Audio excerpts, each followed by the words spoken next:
Una mujer llamó a seguridad porque yo no pertenecía al edificio donde vivo hace 12 años. Yo soy la dueña del edificio. Llevo 3 días sin dormir bien, no porque esté triste, sino porque cada vez que cierro los ojos veo la cara de esa mujer mirándome como si yo fuera un insecto que había entrado por debajo de la puerta. Y lo peor no es lo que dijo. Lo peor es que durante aproximadamente 45 segundos, que se sintieron como 45 minutos, una parte de mí, esa parte que lleva décadas siendo entrenada para dudar de sí misma, consideró disculparse.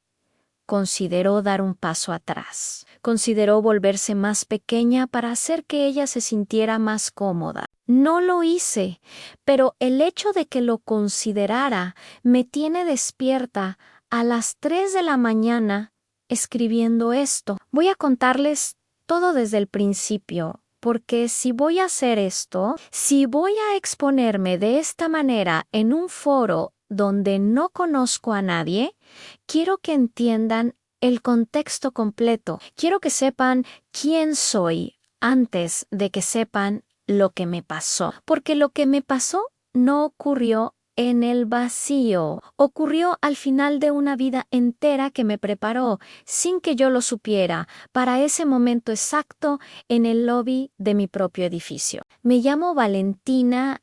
Tengo 44 años. Soy la menor de 4 hermanos. La única mujer, la única que se fue de la ciudad donde nació antes de cumplir los 20. Y durante mucho tiempo, la única que la familia no sabía muy bien cómo presentar en reuniones sociales. No porque fuera problemática, sino porque era difícil de categorizar, difícil de contener, difícil de reducir a una sola cosa comprensible. Mis hermanos eran fáciles.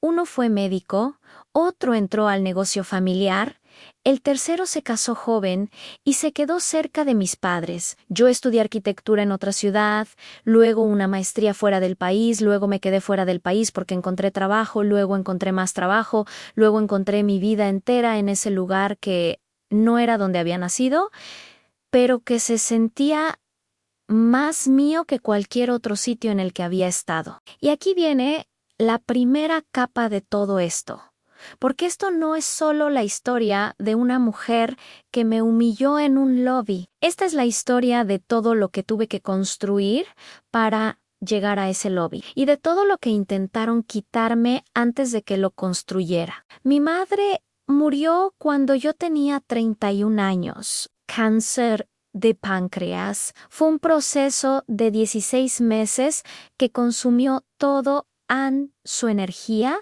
su peso, su voz, sus recuerdos y eventualmente la estructura de la familia como yo la había conocido. Yo volví durante ese tiempo más de lo que mis finanzas podían soportar. Tomé vuelos que no podía pagar.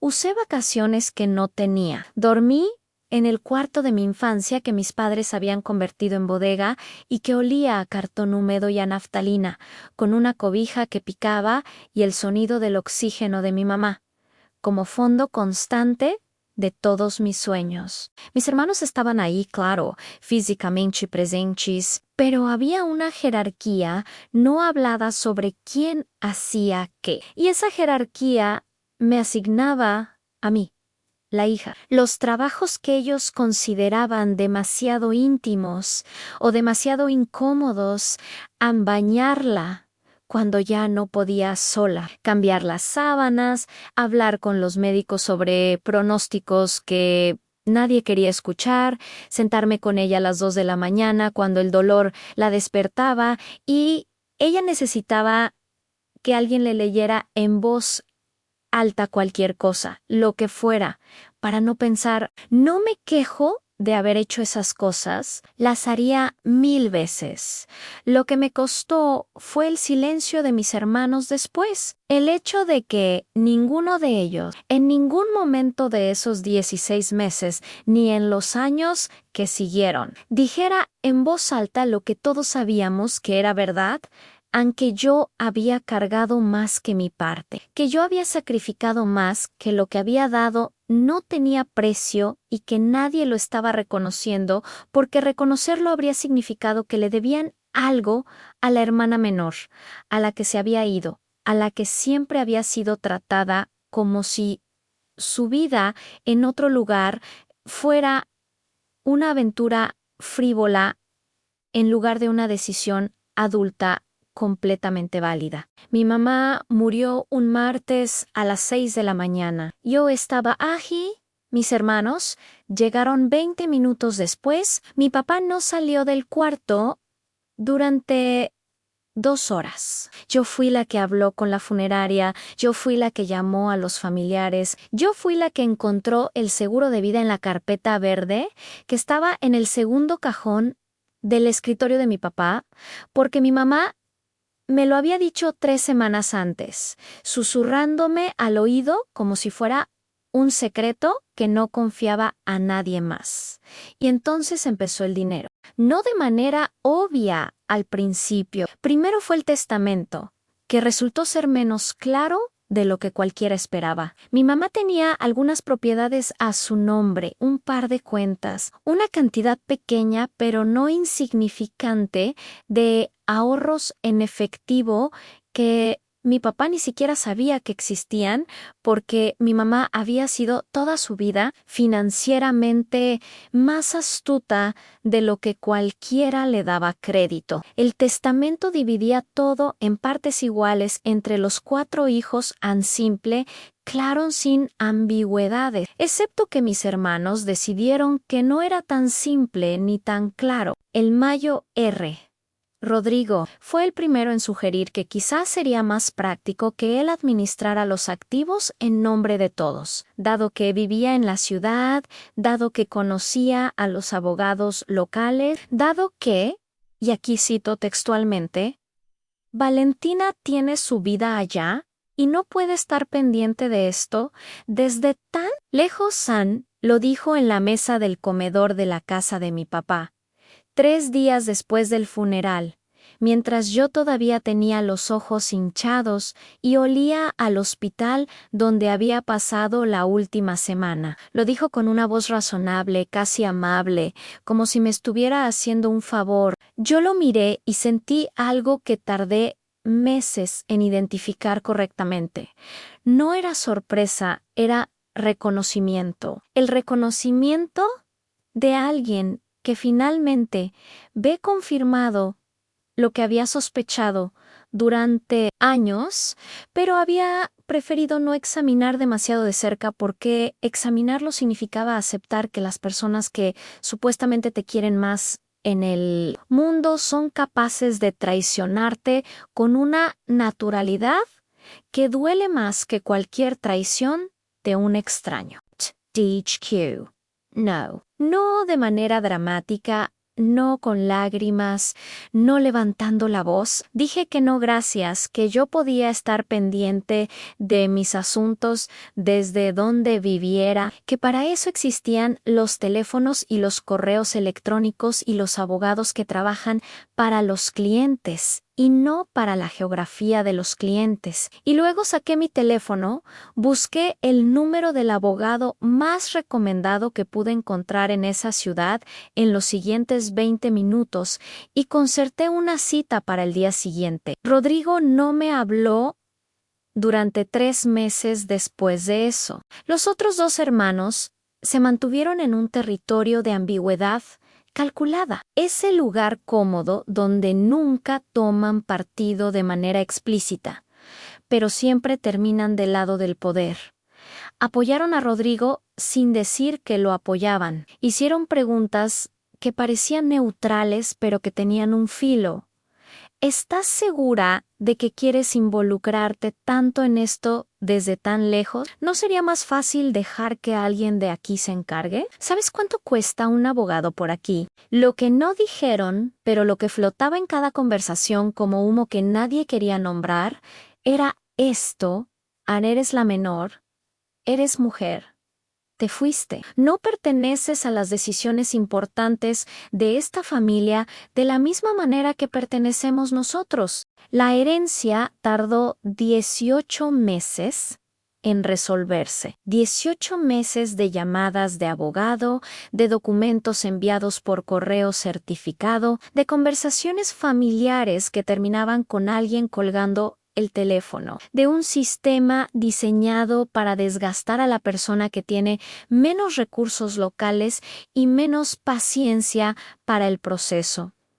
Obtuve lo que me correspondía hasta el último centavo, no porque me lo regalaran, sino porque me negué a ceder y porque usé cada recurso que tenía para sostener esa postura hasta el final. Y usé ese dinero combinado con años de ahorro propio y un préstamo que pagué en 7 años para comprar un edificio residencial que llevaba 5 años abandonado en el barrio donde yo vivía. Un edificio de 12 apartamentos que olía a humedad y a tiempo detenido, con la pintura descascarada y las ventanas tapiadas, y un sistema eléctrico que ningún inspector serio hubiera aprobado. Lo compré porque lo amé desde la primera vez que lo vi. Lo amé porque era difícil y porque nadie más lo quería y porque yo sabía, con esa certeza que no viene de los números, sino de algún lugar más profundo,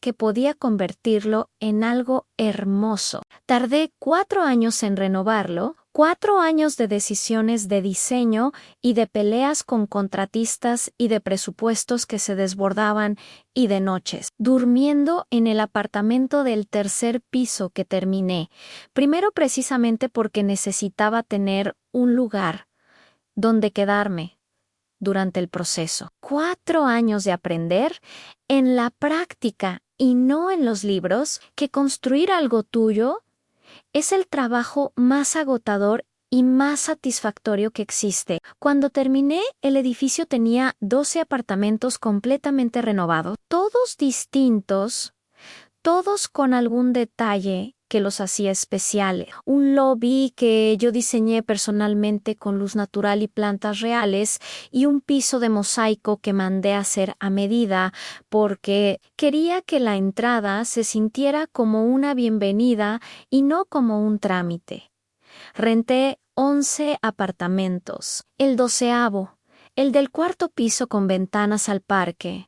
Me lo quedé para mí. Llevo 12 años viviendo en ese edificio, 12 años siendo la propietaria, la administradora, la persona que resuelve los problemas cuando se rompe una tubería o cuando hay un conflicto entre vecinos o cuando alguien necesita una prórroga porque perdió su trabajo y no puede pagar la renta ese mes. 12 años conociendo a cada persona que vive ahí, sus nombres, sus horarios, sus perros, sus costumbres. 12 años siendo parte del tejido de ese lugar de una manera que va mucho más allá de un título de propiedad. Y hace 11 días, una mujer que llevaba 3 semanas viviendo en el apartamento 2 Bytes llamó a seguridad porque yo no pertenecía al edificio. Eso es lo que voy a contarles ahora. Necesito que entiendan cómo es el edificio antes de contarles lo que pasó,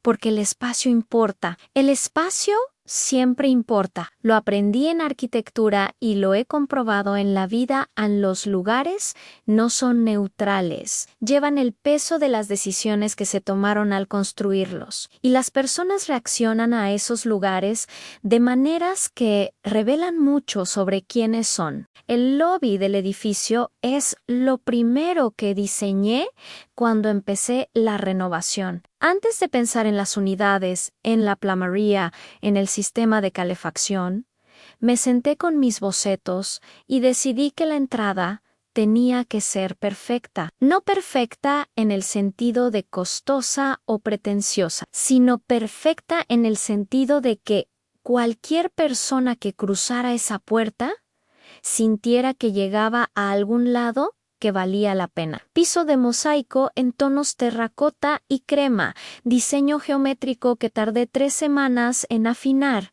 paredes con acabado en estuco veneciano color arena, una mesa de madera de nogal en el centro con un jarrón grande que yo misma lleno de flores frescas cada lunes porque decidí hace años que ese detalle valía lo que costaba. Iluminación cálida, no fluorescent, nunca fluorescente, porque la luz fría en un espacio residencial me parece una pequeña crueldad innecesaria. 2 sillones tapizados en verde olivo a un lado, un tablón de corcho en la pared donde los vecinos pueden dejar notas, anuncios, fotos. No es un lobby de hotel de lujo.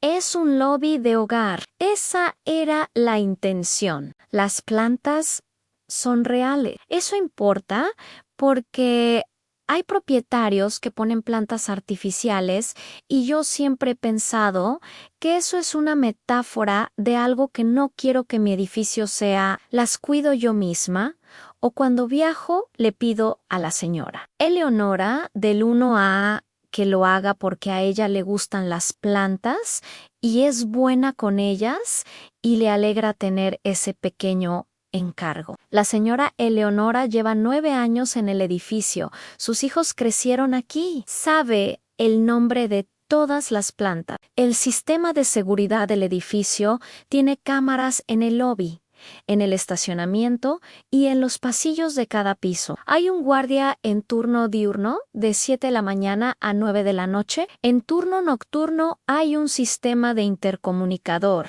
y las cámaras siguen grabando. El guardia diurno se llama Mauricio y lleva 6 años con nosotros. Es discreto, eficiente, conoce a todos los residentes y tiene una manera de estar presente sin ser intrusivo que yo valoro enormemente. Le pagamos bien porque creo que pagar bien a las personas que hacen bien su trabajo es una responsabilidad básica y no una generosidad opcional. La mujer del 2 bytes. Voy a llamarla así porque no quiero usar su nombre, aunque lo sé perfectamente, y aunque parte de mí quiere gritarlo en cada espacio disponible. Llegó hace 3 semanas y media. Su llegada fue lo que podría llamarse, sin exagerar, una entrada dramática.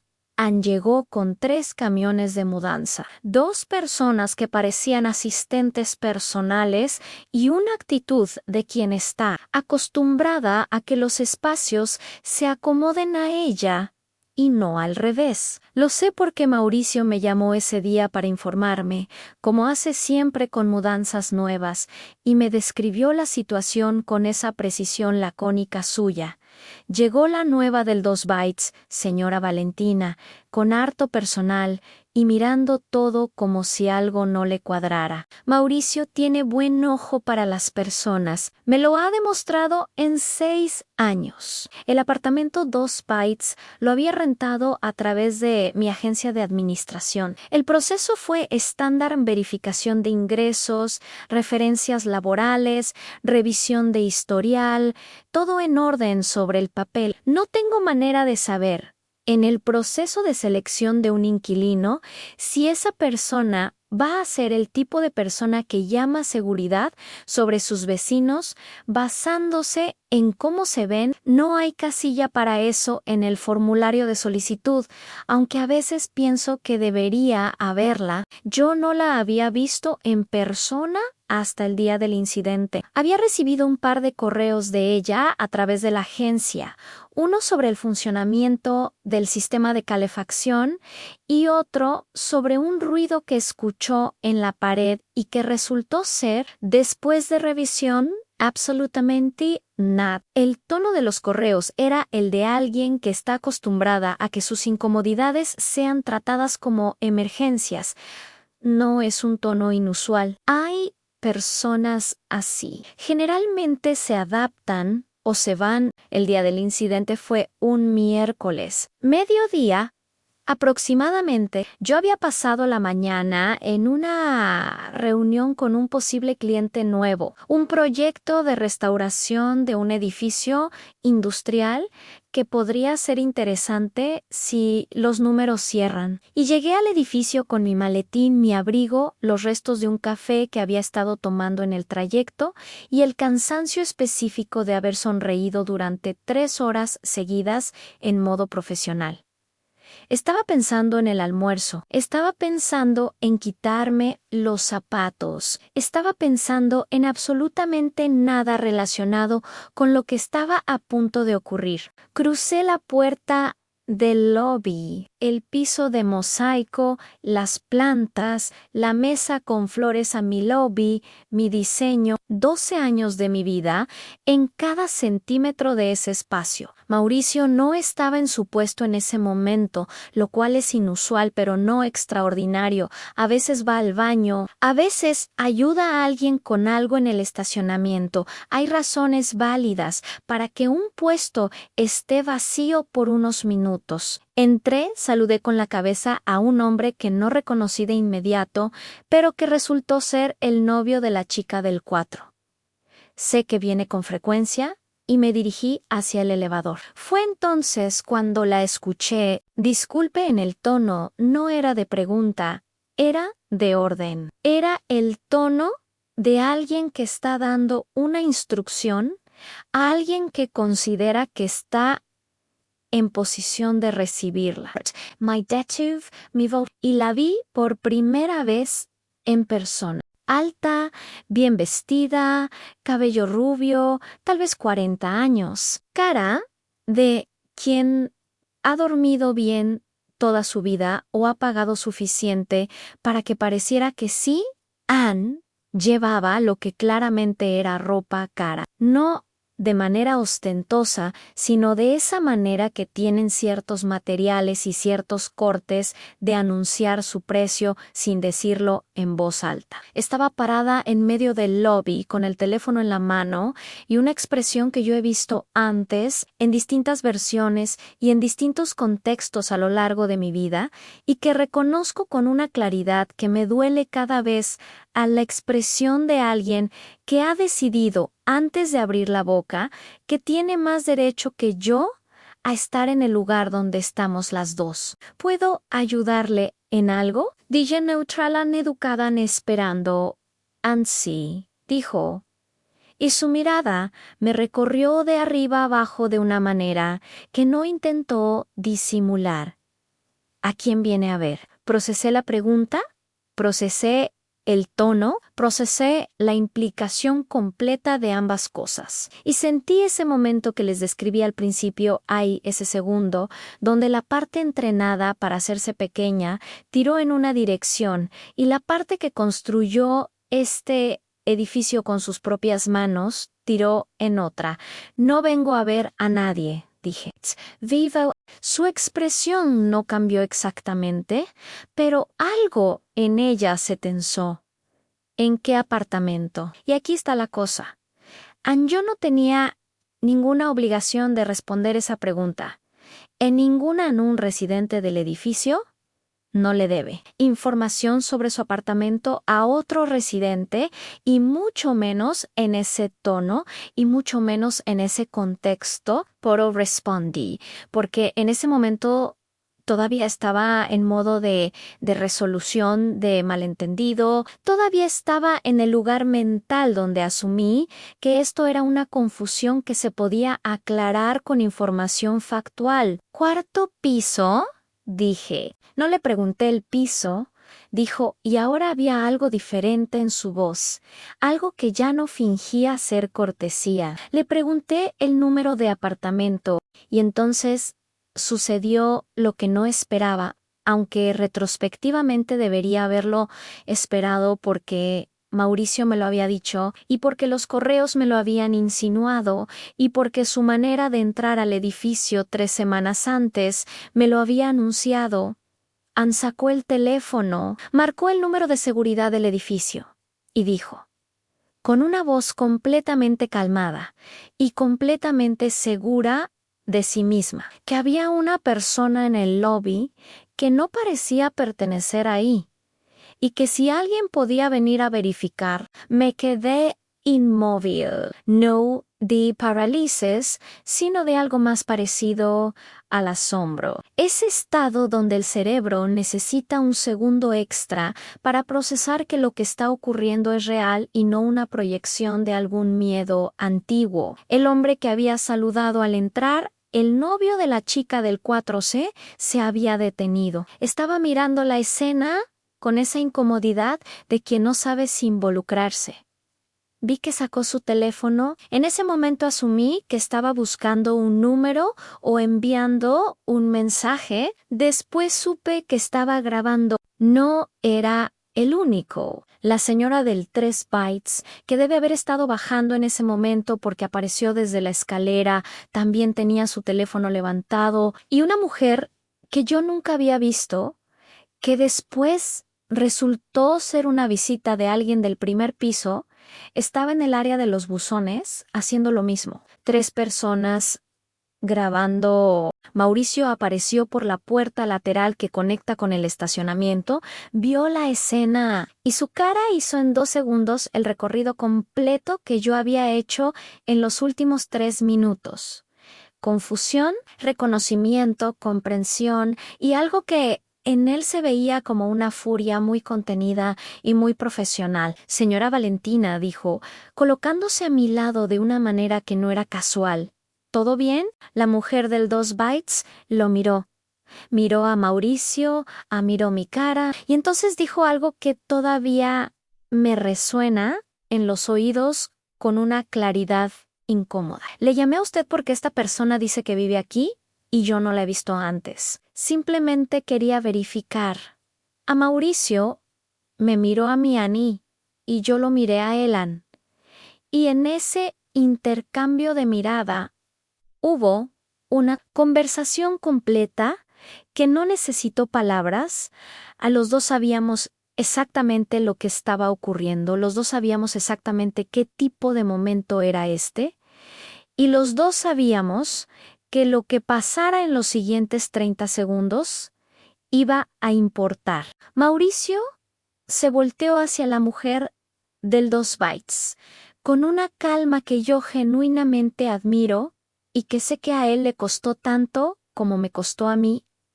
¿A esta señora?, dijo, con una precisión que era casi quirúrgica, es la propietaria del edificio Anel Silencio.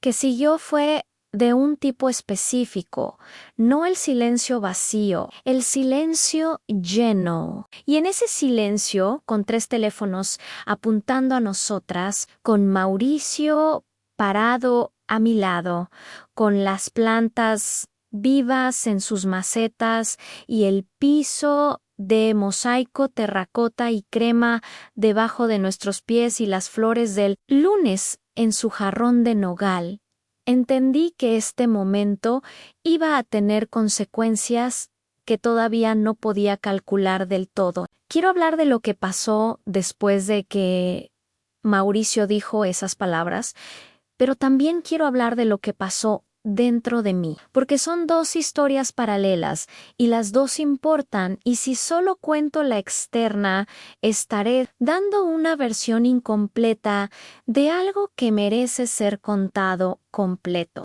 Cuando Mauricio dijo, esta señora es la propietaria del edificio, la cara de la mujer del 2 bytes hizo algo interesante. No se derrumbó, no se llenó de vergüenza inmediata, no hubo ese momento cinematográfico de reconocimiento instantáneo que uno esperaría. Lo que hizo fue más sutil y de alguna manera más revelador en un reajuste, una recalibración rápida, la expresión de alguien que está procesando información que contradice un guión que tenían preparado y que necesita decidir en tiempo real cómo responder para que el daño sea mínimo. Lo que decidió fue esto en cuestionarlo. ¿Propietaria? Dijo, y el tono tenía dentro una especie de incredulidad que intentaba disfrazarse de pregunta legítima, como si la información fuera potencialmente errónea, como si Mauricio pudiera estar equivocado, como si la posibilidad de que yo fuera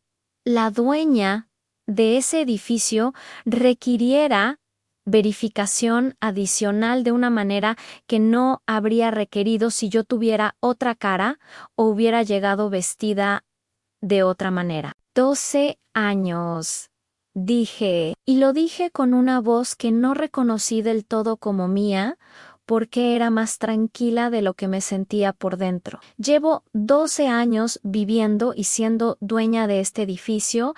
Ella abrió la boca, la cerró, Anne, y entonces hizo algo que en retrospectiva me parece el error más calculado de toda la situación. Intentó reencuadrarlo. Solo estaba siendo precavida, dijo. Hay que tener cuidado con quién entra a los edificios. Y ahí, en esa oración, estaba todo, la arquitectura completa de lo que había ocurrido, expuesta sin querer en el eufemismo de precavida, cargando dentro todo el peso de lo que realmente había sido su evaluación de mí cuando me vio cruzar esa puerta. No había sido precaución. Había sido un juicio rápido, automático, basado en nada que yo hubiera hecho o dicho, basado únicamente en cómo me veo, en lo que su mirada decidió que yo era antes de que yo abriera la boca. No respondí esa oración, no porque no tuviera palabras, sino porque había llegado a ese lugar donde las palabras empiezan a sobrar. Miré a Mauricio. Mauricio me miró a mí, Anne, y luego miré al hombre con el teléfono y a la señora del 3 bytes y a la visita desconocida junto a los buzones y les sostuve la mirada a cada uno por un segundo, no de manera amenazante, sino de manera que espero que comunicara. ¿Están viendo lo que creen que están viendo? Esto es real. Luego me fui al elevador, apreté el botón del cuarto piso y cuando las puertas se cerraron, me apoyé contra la pared metálica y me permití temblar, solo por el tiempo que tardó el elevador en subir 4 pisos. Y luego cuando las puertas se abrieron, paré de temblar y salí al pasillo y entré a mi apartamento y me hice una taza de té que no tomé y me senté en la silla junto a la ventana que da al parque y me quedé mirando los árboles durante no sé cuánto tiempo. Aquí viene la parte que más me cuesta escribir, y la escribo porque creo que es importante y porque si no la escribo estaré haciendo exactamente lo que parte de mí quería hacer en ese elevador en esconderla. Lloré. No de tristeza exactamente, tampoco de humillación, aunque había algo de eso. Lloré de un agotamiento que viene de muy lejos, de un lugar mucho más antiguo que ese lobby y esa mujer y esa mañana de miércoles. Lloré porque hay un cansancio específico que acumulas cuando llevas 44 años existiendo en un cuerpo que el mundo decide repetidamente y con confianza admirable que no pertenece a ciertos espacios. Un cansancio que no desaparece con el éxito, que no se resuelve con los títulos o las propiedades o los años de trabajo, que está ahí de fondo como un sonido que aprendes a ignorar, pero que nunca desaparece del todo. Y a veces, en momentos como ese, el sonido se vuelve demasiado alto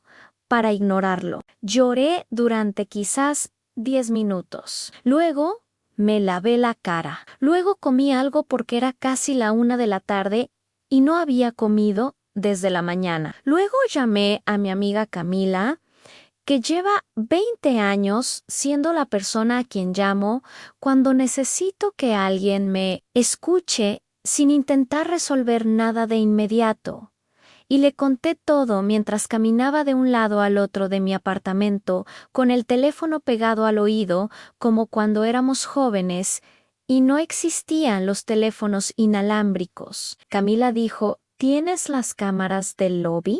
Y entonces recordé las cámaras y recordé los 3 teléfonos, y algo cambió en la manera en que yo estaba cargando lo que había ocurrido. No porque la grabación validara mi experiencia de una manera que necesitara validación externa, sino porque significaba que había registro, que esta historia no iba a ser solo mi palabra contra la de ella, que no iba a poder ser reencuadrada fácilmente como un malentendido o una exageración o una sensibilidad excesiva. Llamé a Mauricio. Me confirmó que las cámaras del lobby habían grabado todo y que él mismo había guardado el archivo por si acaso, porque en sus propias palabras, y cito a Mauricio, que tiene una manera de decir cosas importantes de manera breve y directa, que yo envidio profundamente. Eso no se veía como algo que fuera a quedarse en el lobby. Tenía razón. Los videos de los 3 residentes empezaron a circular esa misma tarde. No sé exactamente cuándo ni a través de quién, pero para las 6 de la tarde yo tenía mensajes de 4 vecinos diferentes enviándome links a videos que ya circulaban en grupos de WhatsApp del barrio. Y en al menos un foro local de la ciudad, para las 8 de la noche, uno de los videos había llegado a Twitter y tenía varios miles de visualizaciones. Para la mañana siguiente, tenía periodistas pidiéndome comentarios. No hablaré de eso extensamente porque el ciclo de medios es su propia cosa extraña y distorsionante y no es el núcleo de lo que quiero contar aquí. Lo que sí quiero contar es lo que pasó en el edificio durante los días que siguieron, porque eso es lo que me importa más. Los vecinos reaccionaron de maneras que no esperaba del todo, aunque en retrospectiva debería haberlas esperado porque llevo 12 años conociéndolos. La señora Eleonora del 1A me dejó un mensaje de voz que empezaba con Valentina, mi amor, y que me hizo llorar por segunda vez ese día, pero de un tipo de llanto completamente diferente al del elevador. Los chicos del 3A, que son pareja, y llevan 5 años en el edificio. Pegaron una nota en el tablón del lobby que decía, simplemente este edificio es de Valentina y todos lo sabemos. La chica del 4C, cuyo novio había grabado el video, me mandó un mensaje larguísimo donde describía su indignación con un vocabulario que reveló que tiene un rango emocional mucho más amplio de lo que su habitualmente tranquila presencia en los pasillos sugería, y del 2 bytes. Silencio. Durante 4 días, silencio completo. Ningún mensaje, ninguna nota, ninguna visita a mi puerta. El apartamento 2 bytes emitía ese silencio específico de un espacio habitado por alguien que ha decidido que la mejor estrategia es hacer como si nada hubiera ocurrido. El 5.º día recibí un correo a través de la agencia de administración. Estaba dirigido a la administración del edificio y en él la mujer del 2 bytes expresaba que había habido un malentendido lamentable y que ella esperaba que todos pudieran seguir adelante y que ella misma estaba comprometida con ser una buena vecina y respetar la comunidad del edificio en 3 oraciones. Ninguna disculpa directa, ningún uso de las palabras lo siento, ningún reconocimiento de lo que realmente había hecho o de por qué lo había hecho. Lo leí 2 veces. Lo guardé, no respondí de inmediato porque sabía que si respondía ese día, diría cosas que eran verdad, pero que no eran estratégicas, y había llegado a un punto en este proceso donde entendía que la estrategia importaba. Hablé con mi abogada esa semana, no por el correo específicamente, sino por el cuadro general. Repasamos el reglamento de convivencia del edificio, que es un documento que yo misma redacté hace 12 años con ayuda de un abogado y que he actualizado cada vez que la experiencia indicaba que algo necesitaba ser más claro. El reglamento tiene una cláusula sobre ambientes hostiles. La tiene porque hace 8 años hubo un incidente entre dos vecinos que dejó claro que necesitaba existir. La cláusula dice, en términos que el abogado ayudó a afinar para que fueran legalmente sólidos, que cualquier conducta que genere deliberadamente un ambiente hostil, intimidante o degradante para otros residentes o para personas con derecho de acceso al edificio constituye una violación del contrato de arrendamiento. Mi abogada leyó la cláusula, vio el video leyó el correo y luego me miró con esa expresión que tienen los buenos abogados cuando saben lo que van a decir antes de decirlo y están calculando la mejor manera de decirlo. ¿Tienes un caso sólido? No tomé la decisión de inmediato. Eso también quiero dejarlo claro, porque hay narrativas fáciles sobre la venganza y la justicia rápida y el ajuste de cuentas instantáneo. Y eso no es lo que ocurrió aquí. Lo que ocurrió fue que pasé 2 semanas pensando en lo que quería que resultara de todo esto. No solo para mí, sino para el edificio, para los otros 11 apartamentos y las personas que viven en ellos y que merecen vivir en un lugar donde nadie los va a mirar al entrar al lobby y decidir que no pertenecen. Durante esas 2 semanas también pasó algo que no esperaba. La mujer del 2 Bytes comenzó a tener conflictos con otros vecinos. Pequeños al principio, una queja sobre el volumen de la música del 2A. Una nota poco amable dejada en el tablón sobre el uso del lavadero compartido. Un comentario que hizo en el ascensor sobre el perro de la señora de Lumbait que llegó a mis oídos a través de 2 personas distintas y que no era exactamente hostil, pero tampoco era exactamente no hostil. Era el comportamiento de alguien que considera que los espacios compartidos son principalmente inconvenientes para su comodidad personal y que los demás habitantes son variables molestas en su ecuación. Mauricio me informaba, no de manera chismosa, sino de la manera en que un buen profesional te informa sobre situaciones en su área de responsabilidad que podrían requerir tu atención. ¿Hay ambiente tenso con la del 2 Bytes? Me dijo una tarde, con esa economía de palabras suya. La gente la está esquivando en los espacios comunes. Un edificio es un organismo. Lo he pensado muchas veces en 12 años. Tiene su propia temperatura emocional, su propia dinámica de convivencia, y cuando algo la altera, todo el organismo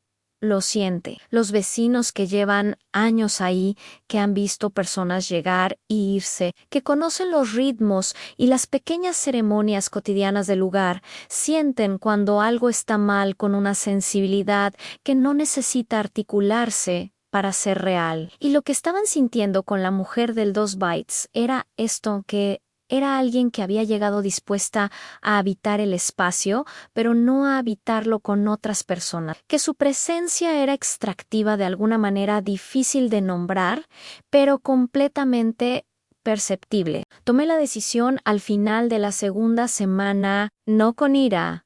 Quiero dejarlo claro, con la claridad específica de alguien que sabe lo que tiene que hacer porque ha pensado en todas las opciones y ha llegado a la única conclusión, que puede defender sin dudar.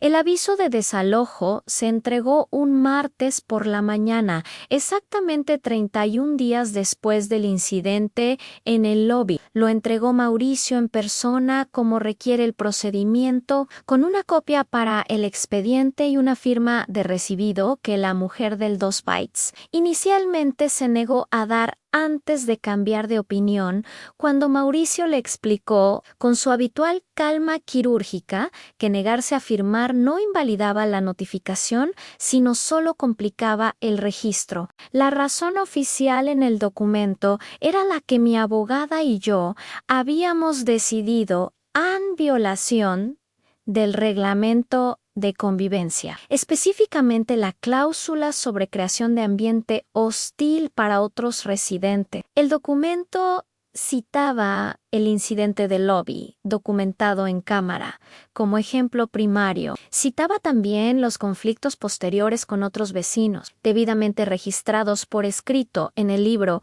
de incidentes que Mauricio mantiene y que es, en situaciones como esta, oro puro. Citaba el correo que ella misma había enviado, que en su intento de minimizar lo ocurrido sin disculparse inadvertidamente, confirmaba que había habido un incidente y que ella era consciente de él. 31 páginas de documentación. Mi abogada sabe su trabajo. Me han preguntado varias personas en distintos contextos durante estas semanas si sentí satisfacción cuando se entregó el aviso, y la respuesta honesta es complicada porque yo no soy una persona que funcione de manera simple en términos emocionales, y esta situación tampoco era simple. Sí había algo que se sentía como alivio, pero no el alivio de la venganza. Era el alivio de quien ha cumplido una responsabilidad, porque en algún punto durante esas 2 semanas de reflexión llegué a entender que mi decisión no era principalmente sobre mí, Anne. Era sobre el edificio. Era sobre la señora Eleonora, que cuida las plantas, y los chicos del 3A, que pegaron la nota en el tablón, y la chica del 4C. Todos los demás que merecen vivir en un lugar donde el lobby es lo que yo diseñé que fuera una bienvenida. Un hogar, a un espacio donde nadie va a pararte al entrar y decidir con una mirada que no perteneces. Si hubiera dejado que eso quedara sin consecuencias, habría estado diciéndole a cada uno de esos vecinos que ese tipo de comportamiento era aceptable en este edificio, que el reglamento era decorativo, que las palabras que puse en ese documento hace 12 años no tenían peso real. Y yo no podía hacer eso, no solo porque me afectaba a mí, sino porque el contrato de confianza que tengo con cada persona que vive aquí requería que no lo hiciera. Hubo un momento, sin embargo, que no esperaba y que me afectó de una manera que todavía estoy procesando. 2 días antes de que se entregara el aviso, me crucé con la mujer del 2 Bites en el pasillo del 2º piso. Fue un encuentro fortuito, sin testigos, sin cámaras que apuntaran directamente hacia nosotras. Ella salía de su apartamento. Yo pasaba de camino a revisar un problema menor en el 2D. Nos vimos a los ojos y en su cara vi algo que no había visto en el lobby ese miércoles de mediodía, algo parecido al miedo, no el miedo dramático de las películas, el miedo pequeño y cotidiano de alguien que finalmente ha entendido la escala de su error y que está calculando las consecuencias posibles con una claridad que no tuvo cuando lo cometió. No dije nada. Ella tampoco, pasé de largo. Pero la imagen se me quedó grabada porque me recordó algo que había aprendido de mi madre. Durante esos 16 meses finales, cuando yo estaba aprendiendo a sostener espacios difíciles sin llenarlos con palabras, aunque el silencio puede ser más poderoso que cualquier cosa que decidas decir, y que a veces la cosa más contundente que puedes hacer es simplemente ser testigo de alguien y dejar que ellos sean testigos de sí mismos. Quiero hablar ahora de algo que he estado posponiendo porque requiere que vuelva a un lugar más antiguo y más doloroso, pero que siento que necesita ser parte de esta historia para que la historia esté completa. Cuando empecé a renovar el edificio hace 16 años, llamé a mi hermano Rodrigo para contarle, no sé exactamente por qué lo hice. Supongo que había una parte de mí que seguía buscando algo que él nunca iba a poder darme: reconocimiento. No elogio, no celebración, solo ese gesto simple de un hermano mayo ere que dice: eso suena bien. Me alegra que lo estés haciendo, en una validación que en nuestra familia siempre se distribuyó de manera inequitativa. y que yo llevaba décadas esperando, como se espera un autobús cuyo horario nadie te confirma. Lo que Rodrigo dijo fue esto, Anun. Un edificio entero es mucho trabajo para administrar sola. ¿No sería más práctico invertir en algo más pequeño? No me preguntó si me emocionaba. No me preguntó cómo me había ido en la negociación. No me preguntó qué planeaba hacer con él en me. Dijo, en efecto, que quizás estaba sobreestimando mis capacidades, y lo dijo con esa voz de hermano Mayo Ere que había perfeccionado durante décadas a la voz de la razón práctica, que en realidad es la voz del límite que alguien ha decidido imponerte. Colgué esa llamada y no la hablé nunca. La guardé en ese lugar donde guardamos las pequeñas traiciones familiares que son demasiado específicas para compartir, pero demasiado punzantes para olvidar, y seguí adelante con el edificio. Rodrigo vino a visitarme una vez 2 años después de la renovación, cuando el edificio ya estaba terminado y lleno y funcionando. Entró al lobby, miró el piso de mosaico, miró las plantas, miró el jarrón con flores y dijo quedó bonito en 2 palabras, como si estuviera evaluando una decisión de decoración y no el resultado de 4 años de trabajo y una inversión que representaba todo lo que yo tenía en ese momento. Quedó bonito, como si hubiera elegido una buena pintura para la sala. No dije nada, sonreían. Le enseñé el apartamento, le preparé café, fui la hermana menor perfectamente hospitalaria y después, cuando se fue, me apoyé contra la puerta cerrada de mi apartamento y pensé, ¿este edificio va a seguir aquí cuando ninguno de los dos podamos recordar esta conversación?